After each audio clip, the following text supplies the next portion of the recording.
তাহলে আজকে যে বিষয়টা আমরা নিয়ে আলোচনা করতেছি আমাদের যে প্ল্যাটফর্ম বিটিসি একাডেমি। আমরা ইতিমধ্যে এই একাডেমির প্ল্যাটফর্মের মাধ্যমে আপনাদের আহ, বিভিন্ন কোর্স করিয়েছি। আমাদের সম্ভবত এটা 92 ব্যাচ হচ্ছে। 92 ব্যাচ হচ্ছে ভ্যাটের এবং ট্যাক্স মিলে সব 92 ব্যাচ। এর আগে প্রায় 91টি ট্রেনিং সেশন আমরা এই প্ল্যাটফর্মের মাধ্যমে পরিচালনা করেছি। এবং ইনশাল্লাহ অনেকেই আমার, কারণ আমার এখানে উদ্দেশ্যটাই হচ্ছে যারা ট্যাক্সে অথবা ভ্যাটে কাজ করছেন তারা যাতে সঠিকভাবে কাজ করতে পারেন, সেই বিষয়গুলো কনফার্মেশনে নিয়ে আসা। পাশাপাশি যারা ট্যাক্স পেয়ার অথবা ভ্যাট পেয়ার তারা যেন সঠিকভাবে এই ভ্যাটের কমপ্লায়েন্স গুলো করতে পারে, অথবা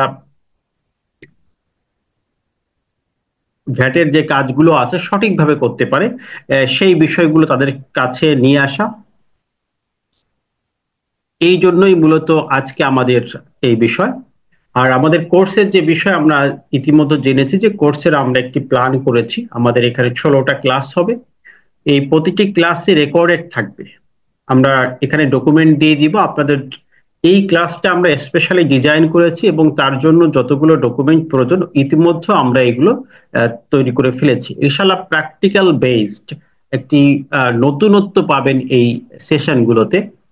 সেভাবে আমি আপনাদেরকে দিব যাতে করে আপনারা খুব সহজেই ভ্যাটের বিষয়গুলো আপনাদের কাছে ক্লিয়ার হয়ে যায় বা বুঝতে পারেন। সে আলোকেই মূলত আমরা সাজিয়েছি। ইনশাআল্লাহ আমরা ধীরে ধীরে বুঝতে পারবো। তাহলে আজকে আমাদের মেইন আলোচনার বিষয় হচ্ছে মূল্য সংযোজন কর বা ভ্যাট নিয়ে।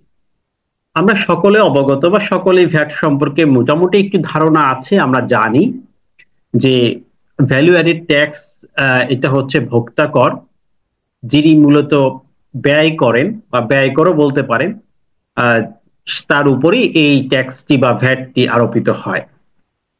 এটাকে পৃথিবীর বিভিন্ন রাষ্ট্রে জিএসটি বলা হয়, অর্থাৎ tax on goods and service, যে ট্যাক্সটা শুধুমাত্র পণ্য এবং সেবার উপর আরোপিত হয়। আমরা দেখি যে আমাদের জীবনের প্রতিটি ক্ষেত্রেই ট্যাক্সের একটা বিষয় সংশ্লিষ্ট থাকে। ইনকামের সাথেও আমাদের ট্যাক্সের একটা বিষয় আছে, আমাদের প্রপার্টির সাথেও আছে। আবার আমরা যখন কোনো প্রোডাক্ট পারচেস করি অথবা কোনো সেবা গ্রহণ করি সেক্ষেত্রেও আমাদের ট্যাক্সের বিষয় আছে। সেবা গ্রহণ এবং পণ্য ক্রয়ের ক্ষেত্রে অ্যাজ এ পার্সন হিসাবে আমরা যে ব্যয়গুলো করে থাকি সেটা মূলত ভ্যাটের আওতায় পড়ে। বাট প্রত্যক্ষভাবে একজন ব্যক্তিকে, অর্থাৎ আমাকে, আমি হচ্ছে গ্রহীতা, আমি হচ্ছে কোনো পণ্য পারচেস করেছি অথবা আমি হচ্ছে খরচ করেছি, সেক্ষেত্রে আমাকে ভ্যাটের কোনো কমপ্লায়েন্স ইস্যুগুলো মেইনটেইন করতে হয় না। ভ্যাটের সকল, যেমন ট্যাক্সের ক্ষেত্রে আমি ইনকাম করলে আমাকেই ইনকাম ট্যাক্সের সকল ফর্মালিটিস মেইনটেইন করতে হয়, আমাকেই ইনকাম ট্যাক্স রিটার্ন সাবমিশন করতে হয়, লাইবিলিটি আমার উপর থাকে। কিন্তু ভ্যাটের কোনো লাইবিলিটি আমার উপর থাকে না, বিকজ এটাই হচ্ছে একটি ইনডিরেক্ট ট্যাক্স। এটার সকল লাইবিলিটি থাকে বিক্রেতার, অর্থাৎ ব্যবসায়ীর, যাদেরকে আমরা বলি বিআইএন, নিবন্ধিত বা রেজিস্টার্ড পার্সন। এই রেজিস্টার্ড পার্সনরা তারা আমার কাছ থেকে সঠিকভাবে ভ্যাট কালেক্ট করবে এবং তারাই গভর্নমেন্ট কোষাগারে এই ভ্যাটটাকে জমা দিবে। তাহলে অ্যাজ এ ইন্ডিভিজুয়াল পার্সন হিসেবে আমার কিন্তু ভ্যাটের তেমন কোনো লাইবিলিটি নাই। তাহলে ভ্যাট নিয়ে যখন আমরা কাজ করি বা কথা বলি তখন মূলত ওই সকল কোম্পানি, এটা হতে পারে প্রোপাইটারশিপ, হতে পারে পার্টনারশিপ, হতে পারে আপনার লিমিটেড কোম্পানি অথবা কোনো সোসাইটি বা কোনো সংস্থা, যেটাই হোক না কেন, যারা আমাকে সার্ভিস দিচ্ছে অথবা আমাকে কোনো পণ্য সরবরাহ করছে তাদেরই এই ভ্যাটের সকল বিষয়গুলো কমপ্লায়েন্স করতে হবে। তাহলে প্রথমত আমরা 1 নম্বর কথা হচ্ছে আমাদের পার্সোনাল কোনো কমপ্লায়েন্স ইস্যু নাই। সকল দায় দায়িত্ব, সকল রেসপন্সিবিলিটি, সকল লাইবিলিটি এই সকল কোম্পানির কাছে, অর্থাৎ এই সকল রেজিস্টার্ড পার্সনের কাছে।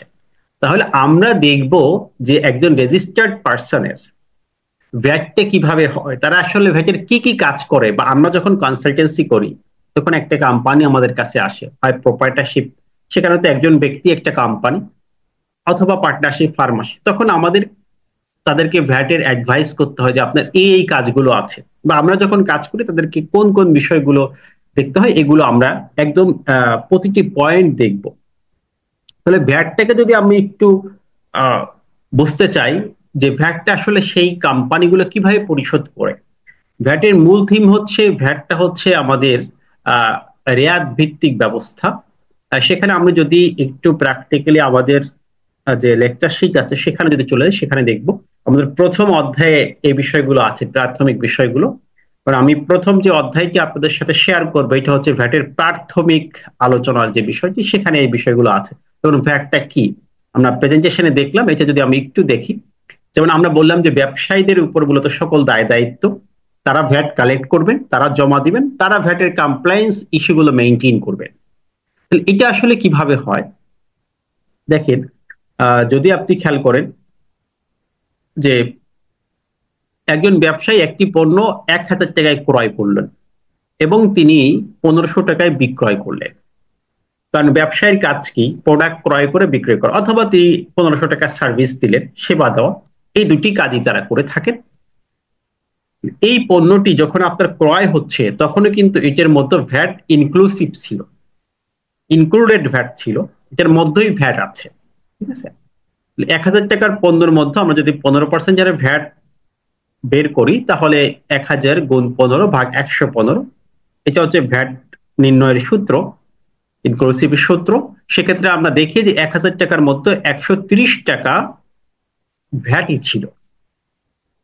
এখন এই ব্যক্তি, এই ব্যবসায়ী, আমরা ধরেন যে এ একজন বিজনেসম্যান, সে যখন কি করবে, এই 1,000 টাকার কেনা পণ্যটি 1500 টাকায় এসে সেল করছে, তখন দেখা যাচ্ছে এই 1500 টাকার উপর সে ভ্যাট যখন ক্যালকুলেট করছে, তখন দেখছে তার উপর 195.65 পয়সা এই ভ্যাটটা আরোপিত হচ্ছে। তাহলে এখন সে মূলত দেখলো যে এই পণ্যে তার এডিশনটা কত। সে ক্রয় করেছিল 1,000 টাকা এবং বিক্রয় করেছিল এখানে 1500 টাকা, তাহলে দেখা যাচ্ছে তার এডিশন মূলত 500 টাকা। এখন সে কি টোটাল 1500 টাকার উপর ভ্যাট দিবে? না, সে মূলত ভ্যাট দিবে এই 500 টাকার উপরে। তখন তিনি এটা ডিফারেন্সটা বের করবেন যে আমার তো টোটাল ভ্যাট আমার যেটা আসে 1500 টাকায় 195 টাকা, এবং আমার দেখা যাচ্ছে যে 1,000 টাকায় আমার ভ্যাট ছিল 130 টাকা, তাহলে এটা ডিফারেন্সটা কত? ডিফারেন্সটা হচ্ছে 65 টাকা। তাহলে ওই 500 টাকার উপরে তার মূলত ভ্যাট আরোপ হবে হচ্ছে 65 টাকা, অর্থাৎ তিনি 65 টাকা গভর্নমেন্ট কোষাগারে দিয়ে দিবেন। তাহলে এই যে ব্যক্তি, এই ব্যক্তি যিনি লাস্ট সেলার, যিনি আমার কাছে পণ্যটি সেল করছেন, তার ভ্যাটের লাইবিলিটি হচ্ছে এই অ্যামাউন্টটা। এখন বোঝা যাচ্ছে যে ভ্যাট মূলত অ্যাডিশনাল ট্যাক্স, অ্যাডেড ট্যাক্স, অর্থাৎ ভ্যালু অ্যাডেড ট্যাক্স। যখন ভ্যালুটা অ্যাড হচ্ছে তার উপরেই কিন্তু ব্যবসায়ীর এই ভ্যাটটা আরোপিত হচ্ছে। যদি আরো ব্যাখ্যা দেখেন, এখানে আমাদের বিস্তারিত আছে কিভাবে ক্যালকুলেট করছি। তবে অবশ্যই ভ্যাট ব্যবস্থার সুফল পেতে হলে আপনাকে রেয়াতি পদ্ধতিতে প্র্যাকটিস করতে হবে, মানে 15% ভ্যাট প্র্যাকটিস করতে হবে। আমরা দেখব যে ভ্যাটের বিভিন্ন হার আছে। আপনি যদি অন্য কোনো হারে ভ্যাট প্র্যাকটিস করেন, তাহলে কিন্তু আপনি এই সুবিধাগুলো, রেয়াতের যে সুবিধাটা, এই সুবিধাটা পাবেন না। সেক্ষেত্রে আর আসলে প্রকৃত পক্ষে আমরা যে ভ্যালু অ্যাডেড ট্যাক্সটা বলি, এটা তখন এটা আর কাজ করবে না, তখন এটা হবে না, তখন এটা হয়ে যাবে বিক্রয় কর, সেলস ট্যাক্স, যেটা আমাদের পূর্বে ছিল। আপনারা সকলে জানেন যে ভ্যাট আইনের আগে আমাদের মূলত সেলস ট্যাক্স ছিল, 1951 সাল থেকে সেলস ট্যাক্স, এটাকে কিন্তু বাতিল করে আমাদের ভ্যাট করা হয়েছে, ভ্যালু অ্যাডেড ট্যাক্সটা করা হয়েছে, মানে এটাকে সিস্টেমটাকে পরিপূর্ণভাবে চেঞ্জ করা হয়েছে। কারণ বিক্রয় করের যে বৈশিষ্ট্য ছিল যে একই ট্যাক্স বারবার অ্যাপ্লিকেবল হচ্ছে। আপনি যখন 1,000 টাকায় সেল করছেন তখনও ভ্যাট দিচ্ছেন, আবার 1500 টাকায় সেল করছেন তখনও ভ্যাট দিচ্ছেন, বারবার একই ভ্যাট অ্যাপ্লিকেবল হচ্ছে। সো এই বিক্রয় ট্যাক্সটাকে আমরা টোটালি বাদ দেওয়ার পরে আমাদের এই ভ্যালু অ্যাডেড ট্যাক্সটা চলে আসে, যার অনেক ইতিহাস আছে। ভ্যালু অ্যাডেড ট্যাক্সটা আমরা জানি যে প্রথম আমেরিকাতে, এরপরে জার্মানিতে, এই সকল রাষ্ট্রে আমাদের এই সিস্টেম গুলো ডেভেলপ করেছে। এটার অনেক হিস্টরি আছে, উৎপত্তি আছে, এদিকে আমি যাব না। তাহলে আমার এখানে মূল পয়েন্টটি হচ্ছে ভ্যাটটা কি, এটা আমরা যদি বুঝতে পারি, আর এটা মোটামুটি সবাই বুঝেন, আমরা সিস্টেমেটিক ওয়েতে পরবর্তীতে এগুলো বিস্তারিত আলোচনা করব।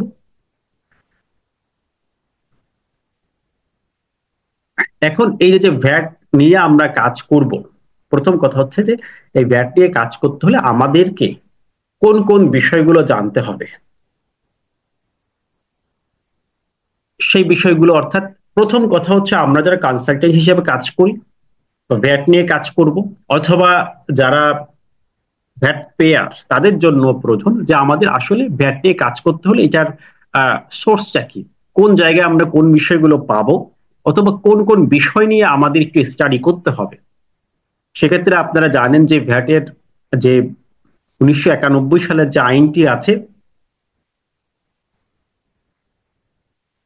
স্ক্রিনে মার্ক করা যাবে না, সে আইনটি বাতিল করে আমাদের মূলত 2012 সালে একটি আইন প্রণয়ন করা হয়। ভ্যাট শিখতে হলে প্রথমত আপনাদেরকে এই আইনে চলে যেতে হবে, আইনটাকে ভালো করে বুঝতে হবে যে আইনে কি বলা আছে ভ্যাট সম্পর্কে। কারণ আইনে মূল বক্তব্যগুলো থাকে, আমরা জানি যে সংসদ এই আইন প্রণয়ন করে থাকে, এর আইনের সাপোর্টিং হিসেবে বা গাইডলাইন হিসেবে, ব্যাখ্যা হিসেবে আমাদের বিধিমালা তৈরি করা হয়েছে। সেই বিধিমালা আমরা আইনের ব্যাখ্যা পেয়ে যাব। এখানে একটু যদি আমি স্পষ্ট করে বলি যে এই আইনের সাথে বিধির একটা সম্পর্ক আছে। আমরা ট্যাক্স আইনে বা অন্য আইনে এরকম সম্পর্ক দেখি না। এখানে সাধারণত একটি চ্যাপ্টারে, যে চ্যাপ্টারে আপনার ভ্যাটের যে বিষয় বলা আছে, ঠিক ওই চ্যাপ্টারে আপনার বিধির সেই বিষয়গুলো ব্যাখ্যা দেওয়া আছে। তার মানে এটা পড়তে আপনাকে সুবিধা হবে, একই সাথে আপনি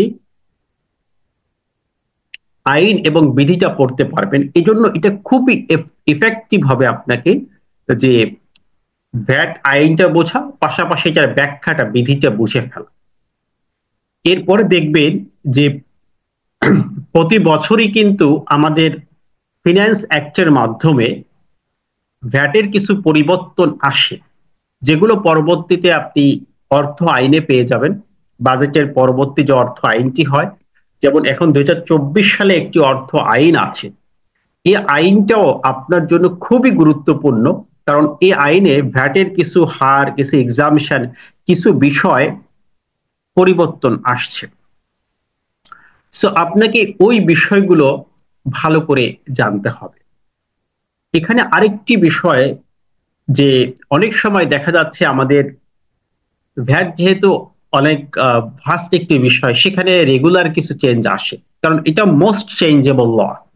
যতগুলো আইন আমাদের আছে, এখন 2000-এর মতো আইন আছে, সেই সকল আইনের মধ্যে যদি আমি টপ লেভেলে সব থেকে বেশি কোন আইন চেঞ্জ হয়, সেক্ষেত্রে আমি দেখি যে ভ্যাট এবং কাস্টমস, এই আইনগুলো বা ইনকাম ট্যাক্স আইনগুলো, এই তিনটি আইনে সব থেকে বেশি চেঞ্জ হচ্ছে। সো আপনাকে এই চেঞ্জ গুলো আসে হচ্ছে এসআরও এর মাধ্যমে, স্ট্যাটিউটরি রেগুলেটরি অর্ডার, এটাকে বলা হয় একটি সাবঅর্ডিনেট ল। এই আইনের মাধ্যমে কিন্তু এই পরিবর্তনগুলো আসে। তো এই পরিবর্তনগুলো সম্পর্কে আমাদের ধারণা থাকতে হবে। অর্থাৎ আমি যে বিষয়টি নিয়ে কাজ করছি সেখানে কোনো আপডেট আসছে কিনা। যেমন আমার একটি প্রোডাক্টে দেখা যাচ্ছে এসআরও দিয়ে অব্যাহতি দেওয়া আছে, তাহলে আমার যদি আমি না জানি, অনেকে, আমি কিছুদিন একটা ঘটনা দেখলাম যে ভ্যাট দিয়ে দিচ্ছে, দেখা যাচ্ছে না পরবর্তীতে এটা আসলে ভ্যাট হবে না, এটা অব্যাহতি প্রাপ্ত, তিনি জানেন না, তিনি ভ্যাট পরিশোধ করে ফেলছেন। এরকম অনেক ঘটনা ঘটে।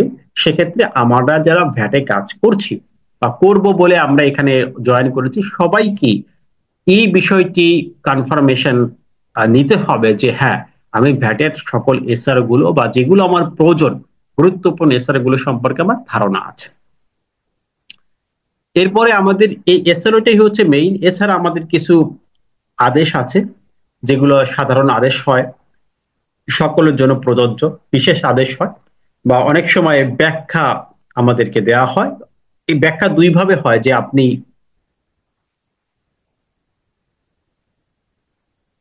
আপনি নিজে এনবিআর এর কাছে ব্যাখ্যা চাইতে পারেন, অথবা এনবিআর কোনো বিষয়ে মনে করছে যে না, এই বিষয়টা জনগণের মধ্যে বা সাধারণ মানুষের মধ্যে এই বিষয়টা নিয়ে উদ্বিগ্ন আছে, তারা মেসেজটা ক্লিয়ার না, সেক্ষেত্রে এনবিআর কিন্তু স্বতঃস্ফূর্ত হয়েও কোনো বিষয় ব্যাখ্যা দিতে পারে। এরকম অসংখ্য এক্সাম্পল আমাদের কাছে আছে যে এনবিআর নিজের থেকেই ব্যাখ্যা দিয়েছেন। এরকম প্রায় 14-15টি ব্যাখ্যা আমাদের সামনে এখন আছে, সে ব্যাখ্যাগুলো আমরা দেখব। কারণ কি, আমাদের এই বেসিক জিনিসগুলো না জানা থাকলে কিন্তু আমরা ভ্যাটের কাজ করতে পারবো না বা কাউকে সাপোর্ট দিতে পারবো না। আবার যারা এখানে ভ্যাট পেয়ার আছেন, তাদের জন্য এটা খুবই গুরুত্বপূর্ণ যে আপনারা জেনে কাজগুলো করবেন।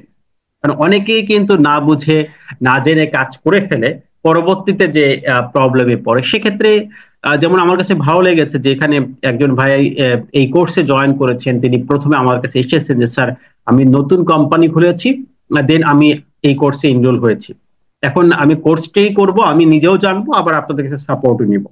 আমরা তাকে সাপোর্ট দিচ্ছি, বাট তিনি কিন্তু কোর্সটাও করছেন, তার জানা থাকাটা প্রয়োজন সকলের। এই জন্য যারা এই ভ্যাট সম্পর্কে জানতে চান, মূলত এই জিনিসগুলো আপনাদের কাছে রাখেন, আইনটা রাখেন, এসআর গুলো রাখেন, আদেশগুলো রাখেন। এরপরে আমি দেখিয়ে দিব যে কোন সময় আপনার কোন জিনিসটা কাজে লাগবে, কোন বিষয়টি আপনি কোন জায়গায় পাবেন, কোথায় খুঁজবেন। এটা অনেকে জানেন না, অনেকে ফোন দেয় যে এই জিনিসটা কোথায় আছে ভ্যাট আইনের। তা এই বিষয়গুলো আপনাদের কাছে ক্লিয়ার থাকতে হবে যারা আমরা ভ্যাট নিয়ে কাজ করছি। কারণ এখন কিন্তু যতগুলো প্রফেশন আছে, আপনি জানেন যে ভ্যাট পেশাটা এখন মোস্ট ডিমান্ডিং পেশা হয়ে দাঁড়িয়েছে। সো এই ক্ষেত্রে আপনাদেরকে অবশ্যই সিনসিয়ার হতে হবে। এখন কিন্তু পেশায় অনেক মানুষ চলে এসেছে, তো তাদেরকে অবশ্যই নলেজেবল হতে হবে। কারণ এই আপনার যা প্রফেশনাল সার্ভিস, এটা বেসড অন নলেজ, এটা নলেজ ভিত্তিকই হবে, এর বাইরে কিছু না।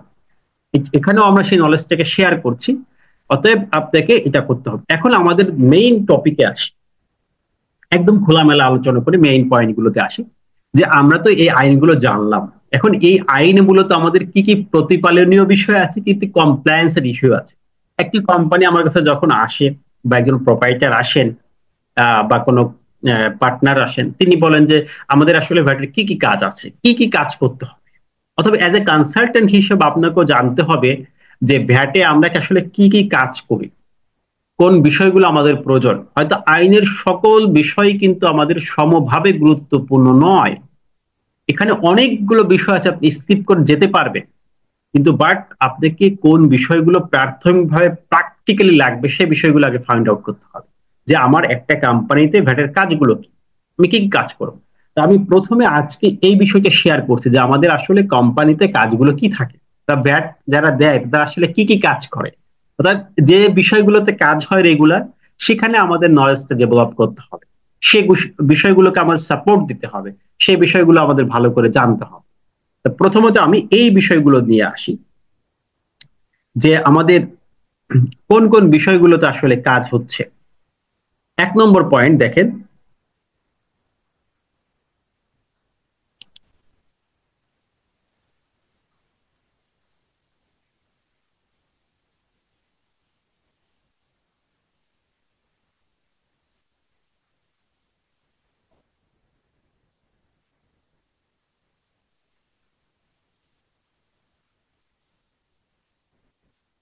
1 নম্বর কাজ হচ্ছে আপনার, যদি আপনার জন্য নিবন্ধন বাধ্যতামূলক হয়, অথবা আপনি স্বেচ্ছায়ও ভ্যাট নিবন্ধন নিতে পারেন, ভ্যাট রেজিস্ট্রেশন, বা আপনি যখন কনসালটেন্সি শুরু করবেন, প্রথম কাজ কি, আমি একটি বিন গ্রহণ করব। বিন গ্রহণ মানে হচ্ছে ভ্যাট রেজিস্ট্রেশন নেওয়া, 13 ডিজিটের একটি নাম্বার আপনার পড়বে, এটাকে বলা হয় ভ্যাট রেজিস্ট্রেশন।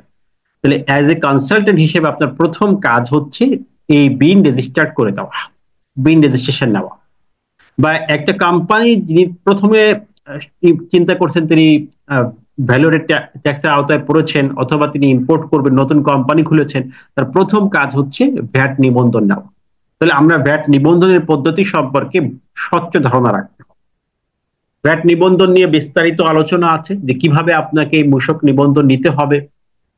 এখানে সকল অ্যাপ্লিকেশন কিন্তু এখন অনলাইনে হচ্ছে, সেখানে 2.1 আপনাকে পূরণ করতে হবে।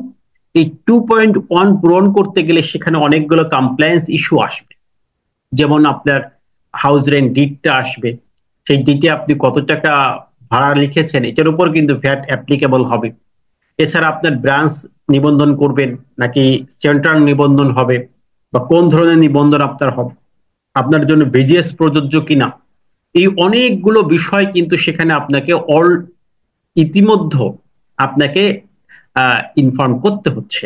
তার মানে ভ্যাট দেওয়ার আগেই কিন্তু আপনি বলে দিচ্ছেন আপনার এই বিষয়গুলো আছে, আমি কি করি, ইম্পোর্ট, ট্রেডিং না হোলসেল, সব বিষয়গুলো কিন্তু এখানে ডিক্লারেশন থাকে। তাহলে প্রথম পয়েন্ট হচ্ছে আমাদের সঠিকভাবে বিন রেজিস্টার্ড করা, বিন রেজিস্ট্রেশনটা নেওয়া। আমি একদম A to Z সঠিকভাবে এই 2.1 পূরণ করব। 2.1 পূরণ করলে কিন্তু আমাকে 2.3 মাধ্যমে একটি ভ্যাট রেজিস্ট্রেশন দেওয়া হবে, তাদেরকে বলা হবে BIN, বিজনেস আইডেন্টিফিকেশন নাম্বার। আমার বিজনেসের একটা আইডেন্টি হয়ে গেল, ভ্যাটের একটা আইডেন্টি হয়ে গেল, এই বিজনেস আইডেন্টি বলে ভ্যাটের আইডেন্টি, তখন কিন্তু আমি বিজনেসটা রান করতে পারছি। তাহলে প্রথম কাজ হচ্ছে বিন রেজিস্ট্রেশন নেওয়া। এখন এই বিন নিতে গেলে আমাদের কি কি করতে হবে, কিভাবে করব, এটা আমরা পরে আসি। আমি প্রথমত আপনাদের একটু হাইলাইট দেখাই যে আমাদের আসলে কাজগুলো কি। তাহলে আপনি লিখে রাখতে পারেন, 1 নম্বর কাজ হচ্ছে আমাদের বিন রেজিস্ট্রেশন করা। এরপরে কাজ কি, আমার বিন নেওয়া হয়ে গেল, এরপর আমি কি কাজ করব? এরপরে হচ্ছে মূলত ভ্যাটের আপনার কাজটা শুরু হবে। আমরা জানি যে ভ্যাটের সকল কার্যক্রম চালানের মাধ্যমে পরিচালিত হয়, ডকুমেন্ট রাখতে হয়, হিসাব রাখতে হয়। চালান, চালান মানে কি, যে আপনি একটি পণ্য ক্রয় করলেন, হিসাব রাখবেন যে ক্রয় মূল্য কত, এর মধ্যে ভ্যাট কত, একটা 6.3 চালান ইস্যু হবে। বিক্রি করলেন, আবার একটি চালান আছে। পণ্য ট্রান্সফার করবেন, একটা চালান আছে। তাহলে এই যে প্রতিটি লেনদেন আপনাকে মনে রাখতে হবে, আমরা ভ্যাটের যতগুলো লেনদেন করব সকল লেনদেন হবে চালানের ভিত্তিতে। চালান ছাড়া আমরা কখনই কোনো পণ্য বিক্রয় করব না, কোনো পণ্য ক্রয় করব না, কোনো সরবরাহ দিব না। তাহলে 2 নম্বর পয়েন্ট হচ্ছে আমাদের এই চালানটা মেইনটেইন করা, চালানগুলো দেওয়া। এখন দেখেন, যদি আমি আইনের দিকে যাই, আসলে আইনে আমাদের এই চালানটা কোন কোন চালান, কি বিষয়গুলো বিস্তারিত আছে, আমি জাস্ট একটু আপনাদেরকে শেয়ার করি। এই চ্যাপ্টারটা দেখলাম, আমরা যদি আমরা মূলত কোর্সে যেভাবে সাজাচ্ছি প্রতিটি পয়েন্ট, যেমন আপনার এখন নিবন্ধন নিয়ে কথা বলছি, নিবন্ধনের জন্য আমাদের ফুললি একটি চ্যাপ্টার আছে, বিশাল একটি লেকচার আছে, প্রতিটি পয়েন্ট বুঝাই দেওয়া আছে সেখানে, বিশ্লেষণ সহ, এবং প্রতিটি বিষয় আমরা ভেঙে ভেঙে আলোচনা করব। ঠিক এরপরের যে কমপ্লায়েন্স ইস্যুটা, ভ্যাট চালান, কর চালান, এটা নিয়েও আমাদের টোটাল একটি অধ্যায় আছে কর চালান নিয়ে। কর চালান পত্র কিভাবে হবে, চালানপত্র কয়টি, কি কি, এরকম ভাবে আমি টোটালি আপনার জন্য লেকচার শিট গুলো রেডি করে ফেলেছি। ইনশাআল্লাহ একটু বিস্তারিত হলেও প্রতিটি পয়েন্ট আইন বিধি সহকারে বাস্তব ভিত্তিক উদাহরণের ভিত্তিতে আপনি আশা করি যে বুঝতে পারবেন। আমাদের এইগুলো মার্ক করা যাবে না, একটু অনেকে মার্ক করছেন। দেখেন, এই যে কর চালানপত্র, আপনাকে একটা কোম্পানিকে আসলে কয় ধরনের চালান রাখতে হয়, যদি আমি স্পেসিফিক্যালি বলি, এই যে 60টি চালান আমাদের রয়েছে, এটা আমাদের বিভিন্ন সময় কাজে লাগে। যেমন 6.3 যেটাকে আমরা বলি কর চালানপত্র, এরপর চুক্তি ভিত্তিক উৎপাদনের চালানপত্র 6.4, পণ্য স্থানান্তর ট্রান্সফার 6.5, এরকম ভাবেই মূলত 60টি চালান নিয়ে আমাদের কাজ করতে। তাহলে আমাদের এই 60টি চালান সম্পর্কে ধারণা থাকতে হবে, যে চালানগুলোতে আমরা কিভাবে লিখবো, কোন সময় কোন চালানটা ইস্যু হবে। যেমন আপনি বিক্রি করছেন, সেক্ষেত্রে 6.3, কিন্তু যদি আপনার 2 লাখ টাকার উপরে হয়, সেক্ষেত্রে কিন্তু 6.3 দিয়ে আপনি সেল করতে পারবেন না, সেক্ষেত্রে ইস্যু হবে 6.10। অতএব আপনাকে এটা বুঝতে হবে যে আমি কোন সময় কোন চালানটা কর্তন করব, কিভাবে কর্তন করব। তাহলে আমাদের দ্বিতীয় কমপ্লায়েন্সের ইস্যুটা হচ্ছে, প্রতিপালনীয় বিষয় হচ্ছে কর চালানপত্র। তাহলে কর চালানপত্র সম্পর্কে আপনাকে স্বচ্ছ ধারণা থাকতে হবে যে কর চালানপত্রগুলো কি, কোন সময় কোন চালানটা ইস্যু হবে, কিভাবে আমরা এই চালানগুলো লিখব। লেখার ক্ষেত্রেও কিছু নিয়ম আছে, বিধান আছে। এখানে আইনগত বিধিবিধানগুলো আমরা এখানে দিয়ে দিই সামারি করে, যে আইনের চালানপত্র সম্পর্কে এই সেকশন আমাদের 51 থেকে 54 পর্যন্ত আছে, এবং বিধি 40 থেকে 44 পর্যন্ত আছে। চালানগুলো কিভাবে সংরক্ষণ করবেন, 5 বছরের সংরক্ষণের বিধান আছে, ঠিক আছে। এই সকল বিষয়গুলো আমাদের কিন্তু আইনের প্রতিটি অধ্যায় আমাদের এখানে আছে। তার মানে আমি কিন্তু চ্যাপ্টার অনুযায়ী আমাদের 1 নম্বর কমপ্লায়েন্স 2 নম্বর কমপ্লায়েন্স নিয়ে একটি চ্যাপ্টার কর চালানপত্র। এখানে আমরা ডিটেলসে এই চালানপত্রগুলো শিখবো। এখানে আমাদের দেখবেন যে অনেকগুলো বলা আছে, আমরা টোটাল কোর্সে কিন্তু এগুলো শেয়ার করবো আপনাদের সাথে। যেমন এই যে যেমন এই 6.3 এটা প্র্যাকটিক্যাল এক্সাম্পল, এটা প্র্যাকটিস দেওয়া আছে, একদম প্র্যাকটিক্যাল চালান দিয়ে কিভাবে করব, কোন জায়গায় কোন নাম লিখবো, কিভাবে লিখবো, এই 6.3 নমুনা দেখছে, যে নমুনা দেওয়া আছে, চালানপত্র নমুনা। এরপর আমাদের ফ্যাক্ট দেওয়া আছে, কেস স্টাডি দেওয়া আছে, যে আমাদের এই ঘটনা, তাহলে চালানটা কিভাবে করব, ভ্যাটের হার সহ। তাহলে আমরা এই 6.3 ভাবে প্রস্তুত করছি, একদম নমুনা সহ দেওয়া আছে। তাহলে এরকম ভাবে প্রতিটি পয়েন্ট আমরা কিন্তু এই কোর্সের মাধ্যমে শিখবো প্র্যাকটিক্যালি, যে এই চালানপত্রটা আমি কিভাবে লিখবো, কত অংশ ভ্যাট লিখবো, কোথায় কোন পয়েন্টে লিখবো। এই দ্বিতীয় কমপ্লায়েন্সের ইস্যুটা আমি শেয়ার করলাম। আমাদের প্রথম ছিল ভ্যাট নিবন্ধন, এটাও ঠিক এভাবেই অনলাইনে কিভাবে রেজিস্ট্রেশন করবো, আমি টোটাল প্রক্রিয়াটাই আপনাদের সামনে খোলামেলা দেখা। কারণ আমার উদ্দেশ্য এখানে যে একটি কোর্স করানো বিষয়টা এরকম না, যারা প্র্যাকটিক্যালি কাজ করতে চান বা কাজ করেন তারা বিষয়গুলো সঠিকভাবে যাতে করতে পারেন, অথবা যারা ভ্যাট পেয়ার আছেন তারা যেন সঠিকভাবে এই কাজগুলো করতে পারে, এই জন্য প্র্যাকটিক্যালি দেখানো। একদম এই যে কেস স্টাডি, বিভিন্ন চালান দিয়ে কেস স্টাডি আছে, 6.3 আছে, 6.4 আছে, এরকম ভাবে আসলে কোন জায়গায় আমি অন্তত সাজালো গোছালো পাইনি। তা আপনাদের কাছে আমি এভাবে একসাথে সাজিয়ে গুছিয়ে টোটাল ব্যাটের যত বিষয়গুলো আছে সেই বিষয়গুলোকে ওইভাবে করে প্রেজেন্টেশন দেওয়ার চেষ্টা করবো এবং বোঝানোর চেষ্টা করবো, যাতে করে আপনাদের অসুবিধা না হয়। তাহলে আমরা দেখলাম যে আমাদের দ্বিতীয় যে বিষয়টি ছিল 2 নম্বর পয়েন্ট ছিল, আপনার পয়েন্টগুলো একটু মনে রেখেন। 2 নম্বর পয়েন্ট ছিল ভ্যাট চালানপত্র। ওকে, এরপর 3 নম্বর কমপ্লায়েন্স ইস্যুটা আমরা একটু দেখি। না, এটা ট্যাক্স মাস্টার বই না ভাই, এটা আছে ভ্যাট মাস্টার। এটা আমার আরেকটা বই বের হবে, এটা আমরা বই আকারে এখনো বের করিনি, এটা আমাদের শীট আকারে আছে, তো ওইটাই আপনাদেরকে দিব।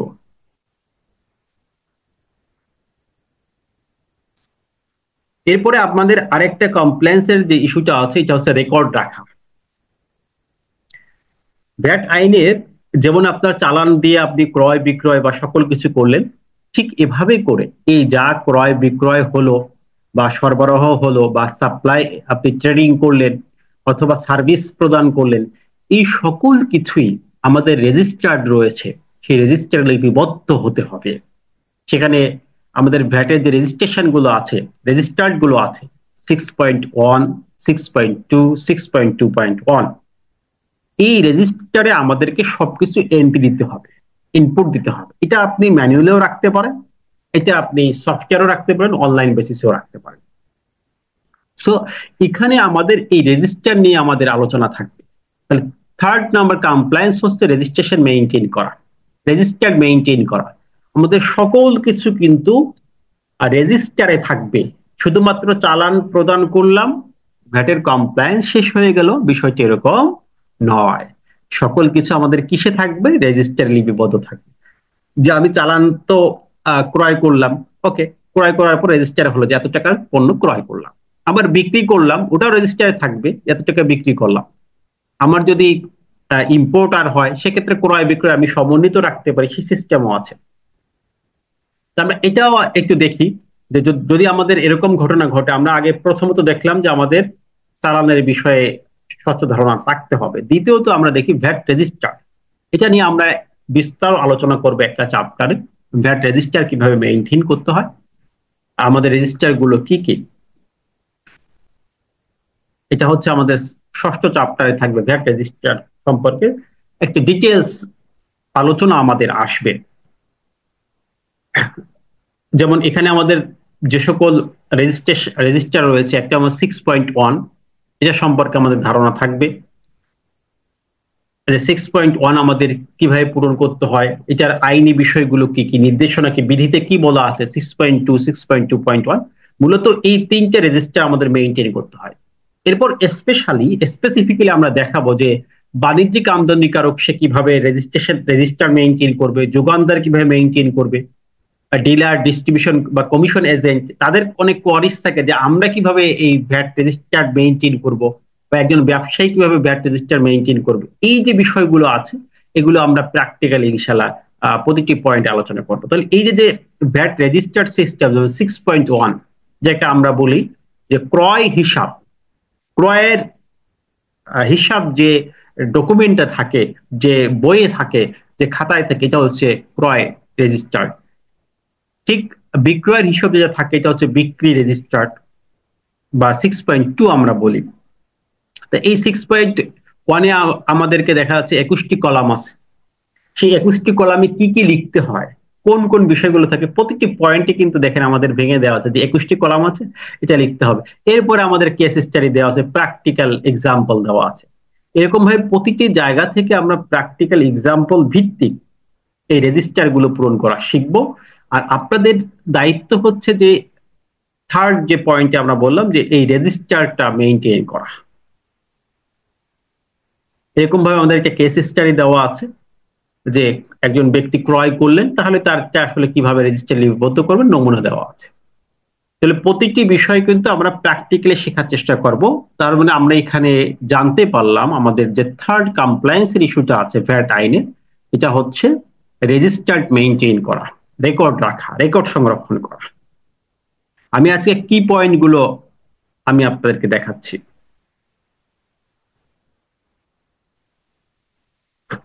ওকে, এরপরে যদি আমরা একটু আসি, রেকর্ড সম্পর্কে আমরা একটু ধারণা পেলাম যে আমাদের আমি আজকে খুব ভিতরে যাচ্ছি না, কারণ ভিতরে যাওয়া সম্ভব না। প্রতিটি পয়েন্ট নিয়ে বিস্তর আলোচনা থাকা দরকার এবং সেখানে এক্সাম্পল দরকার।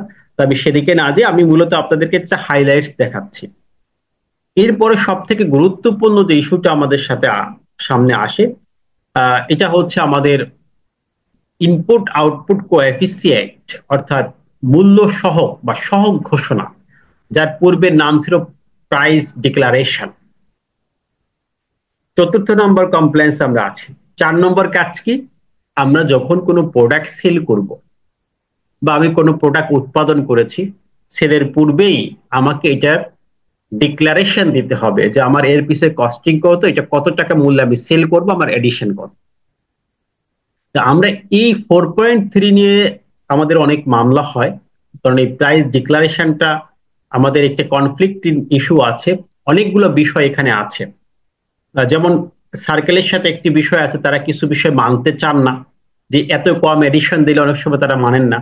কারণ এখানে ফেরতের একটা বিষয় আছে, রিফান্ডের একটি বিষয় আছে। অনেক সময় আমরা কম মূল্যে যখন এডিশন দিই, আমাদের ভ্যাট যেটা দেওয়া থাকে এটা অনেক সময় রিফান্ড হয়। তাহলে এখানে 4.3 এটাকে তৈরি করা, এটাকে বলা হয় মূল্য সহগ।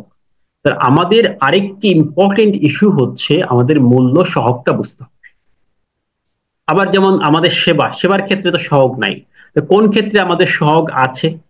এবং আরেকটি আপনাদের গুড নিউজ হচ্ছে, এখন মূল্য সহগটা কিন্তু আপনারা অনলাইনেও ঘোষণা করতে পারবেন, যেটা আগে কিন্তু ছিল না, সব ম্যানুয়ালে ছিল। আস্তে আস্তে সব কিন্তু অটোমেটেড হয়ে যাচ্ছে, অনলাইন বেস হচ্ছে। তাহলে আমাদের আরেকটা বিষয় হচ্ছে আমাদের এই 4.3 ঘোষণা করতে হবে। এটা কখন ঘোষণা করব, আমার প্রোডাক্ট সেলের পূর্বেই, অর্থাৎ 15 দিন আগেই আমাকে এই ঘোষণা দিয়ে তারপরে প্রোডাক্ট সেল করতে পারবে। মূল্য ঘোষণা ছাড়া আমরা কোনো প্রোডাক্ট সেল করতে পারি না। তাহলে প্রতিটি প্রতিষ্ঠান যারা প্রোডাক্ট নিয়ে বিজনেস করছেন, তাদের সকলেরই একটা দায়িত্ব জায়গা হচ্ছে, ভ্যাট আইনের একটি কমপ্লায়েন্সের ইস্যু হচ্ছে, তাকে কি করতে হয়, 4.3 রেডি করতে হয়। তাহলে আমাদের শিখতে হবে যে 4.3 রেডি করা, যেহেতু আমরা কনসালটেন্ট হিসেবে কাজ করছি, তাহলে 4.3টা বুঝতে হবে। তা 4.3 কি, এটা নিয়ে আমাদের বড় একটা দীর্ঘ চ্যাপ্টার আছে, যদি সেটা আপনাদের সাথে একটু দেখাই।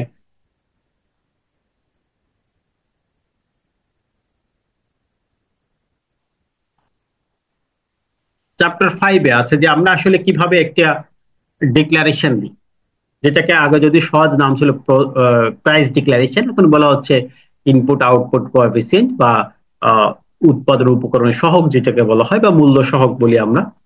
এই সহগ ঘোষণা সম্পর্কে আমাদের পল্লী ধারণা থাকতে হবে, এবং সহগ ঘোষণার সাথে আমরা কোন কোন দলিল দিব, কখন সহগ ঘোষণা করবেন, সহগ ঘোষণার আবার ধরন আছে, 3টে ধরন আছে।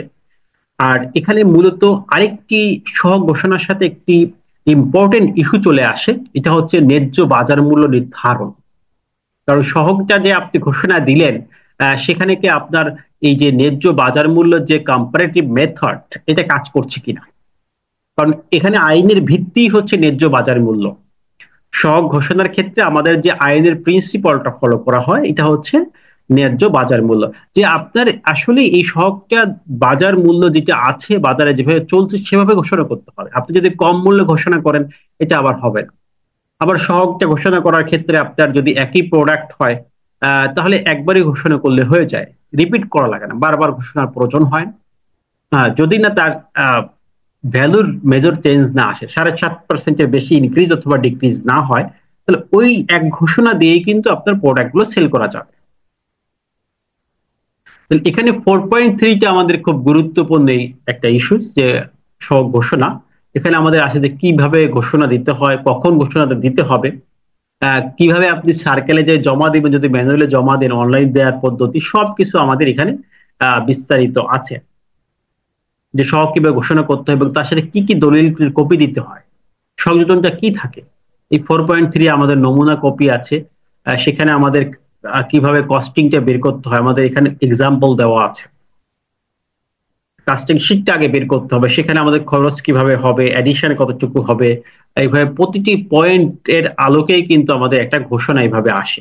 দেখেন এখানে প্রতিটি পয়েন্ট আমাদের উল্লেখ আছে, এই সহ ঘোষণার এক্সাম্পল। তাহলে এভাবে করে প্রতিটি উদাহরণের মাধ্যমে, প্র্যাকটিসের মাধ্যমে আমাদের সহ ঘোষণাটা শিখতে হবে এবং প্রপার নলেজ লাগবে যদি আপনি কাজ করতে চান আমাদের। তাহলে যে আরেকটি কমপ্লায়েন্সের ইস্যু হচ্ছে সহ ঘোষণা করা। দেখেন আমরা কমপ্লায়েন্স ইস্যুগুলো কিন্তু অনেকগুলো আলোচনা করে ফেলেছি। 1 নম্বর রেজিস্ট্রেশন নাও, এগুলো সব মনে রাখবেন। 2 নম্বর আপনার ভ্যাট রেজিস্ট্রেশন হয়ে যাওয়ার পর চালান মেইনটেইন করা। এরপর দেখলাম আমাদের বিভিন্ন ধরনের ভ্যাট রেজিস্ট্রেশন মেইনটেইন করা। এরপরে দেখলাম আমরা সহগ ঘোষণা নেওয়া। এই বিষয়গুলো আমাদের রেগুলারলি করতে হবে। ওকে, এরপরে আমরা যেটা দেখি,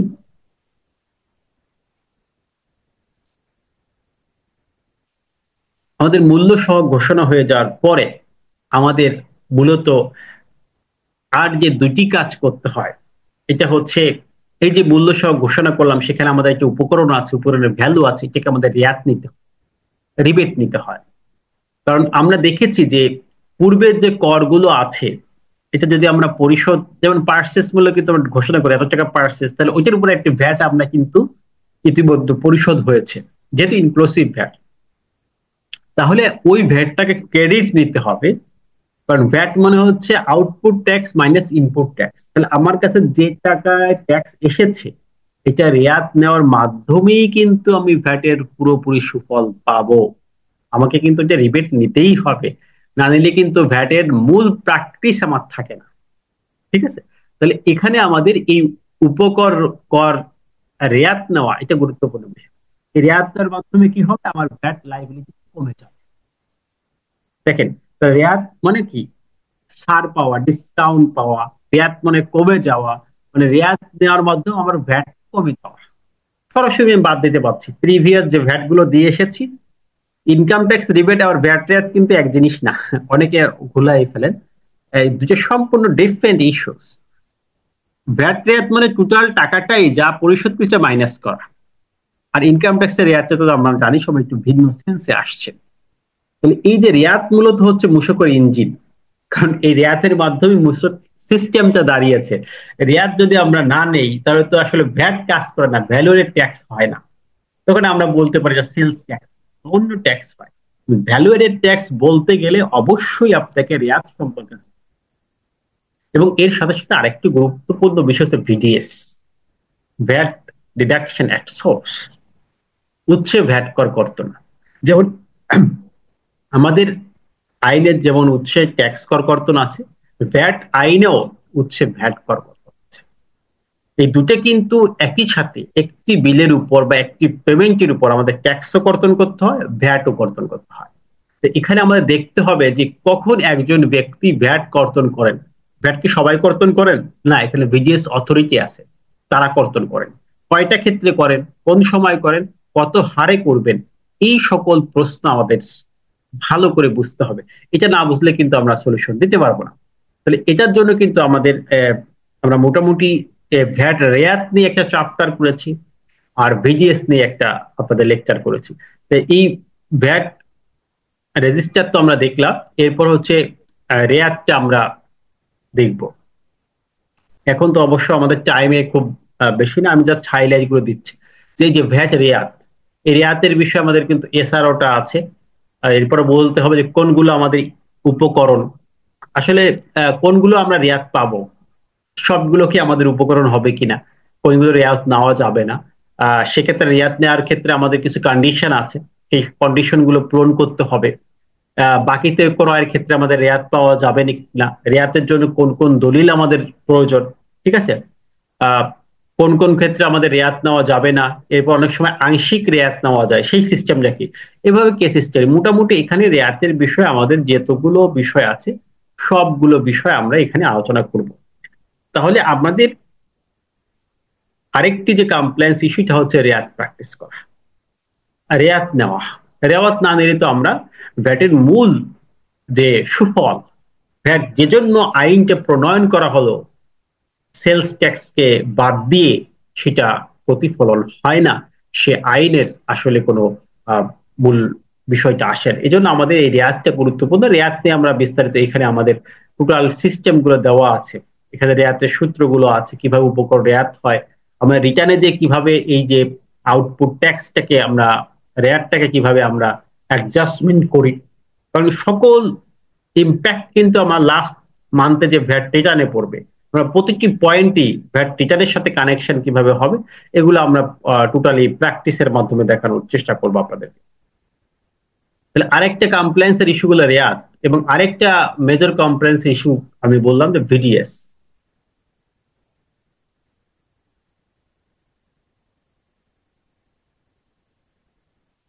অনেকে মার্ক করছেন, মার্ক না করলে ভালো হয়, বেটার হয়। এই যে উৎসে মূল্য সংযোজন কর বা ভ্যাট ডিডাকশন অ্যাট সোর্স, এটাও কিন্তু বড় একটি বিষয়। যে এখানে দেখেন, যদিও আমরা যদি ক্লিয়ার করি যে এই যে ৬-৭টা কমপ্লেন্স ইস্যু পড়লাম, এটাই ভ্যাটের শেষ, এই জিনিসগুলো যদি আপনি গুছায় আনতে পারেন, ভালো করে বুঝতে পারেন, আপনার ভ্যাট নিয়ে কখনোই কোনো প্রবলেম হবে না।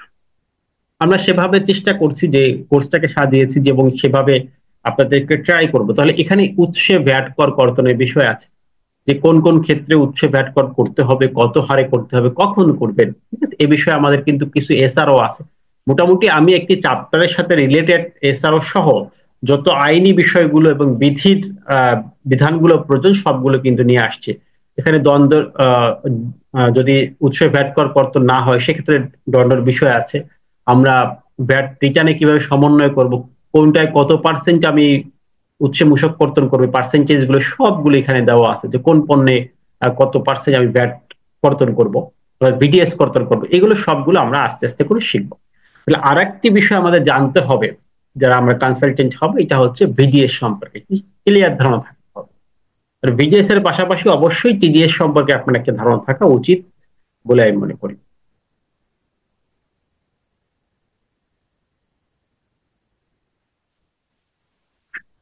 এরপরে আমরা যা এতক্ষণ আলোচনা করলাম, যে আমাদের কমপ্লায়েন্সের ইস্যুগুলো কি কি, প্রতিফলনীয় বিষয়গুলো কি কি, ভ্যাট নিবন্ধন নেওয়া, চালান রাখা।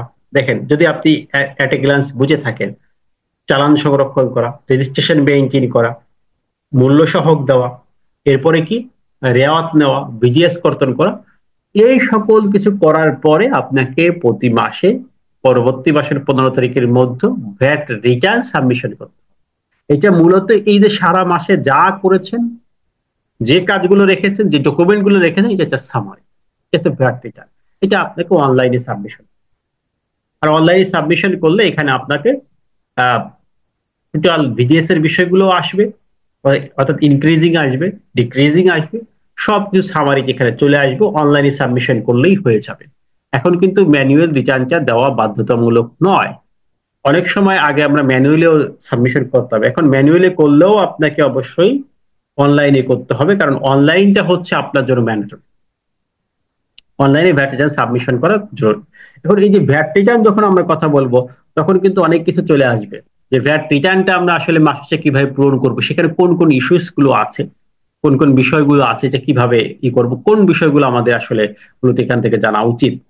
দেখেন, আমরা এটার জন্য একটা ডিটেলস প্র্যাকটিক্যালি আমরা এই ভ্যাট রিটার্নটাকে শিখবো। আমাদের লাস্ট কোর্সের লাস্টের পয়েন্টটি হচ্ছে ভ্যাট রিটার্ন দেওয়া। এখানে আমরা হায়ার লেভেলের কিছু, যেমন ভ্যাট মামলা সম্পর্কে মূলত টাস্ক দিলেও বেসিক আলোচনা করব না, আমরা মূলত আলোচনা করব ভ্যাট রিটার্ন পর্যন্তই। ঠিক আছে, এখানে আমাদের দাখিলপত্র পেশ কখন করতে হবে, কিভাবে করতে হবে, না করলে জরিমানার বিধান কি, এরপরে আমাদের কেস স্টাডি আছে যে ভ্যাট রিটার্ন গুলো আমরা কিভাবে দিব। ঠিক আছে, ভ্যাট রিটার্ন পূরণ করে এখানে নমুনা দেওয়া আছে কোন কোন ভ্যাট রিটার্নের প্রতিটি পয়েন্টে, যেমন এই প্রথম অংশে কি কি তথ্য থাকে, এটা কিভাবে লিখতে হবে, অনলাইন পূরণ করা, ম্যানুয়াল পূরণ করা, সব বিষয়গুলো আমাদের এখানে আলোচনায় আছে। এই ভ্যাট রিটার্ন আমরা ইনশাআল্লাহ অনেকগুলো কোম্পানির একদম প্র্যাকটিক্যাল ভ্যাট রিটার্ন প্র্যাকটিস করব।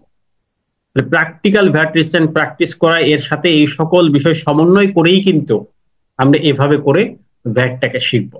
আমার মোটামুটি আজকের ইনফরমেশনটা আপনারা আশা করি ক্লিয়ার হয়েছেন, যে আজকের যে আমার বলেছিলাম যে দুটি বিষয় আমি আলোচনা করব, একটা হচ্ছে ভ্যাট সম্পর্কে কাজ করতে গেলে আমাদের কোন কোন বিষয় জানা প্রয়োজন, আর সেকেন্ডলি হচ্ছে ভ্যাট আইনের কমপ্লায়েন্স ইস্যুগুলো।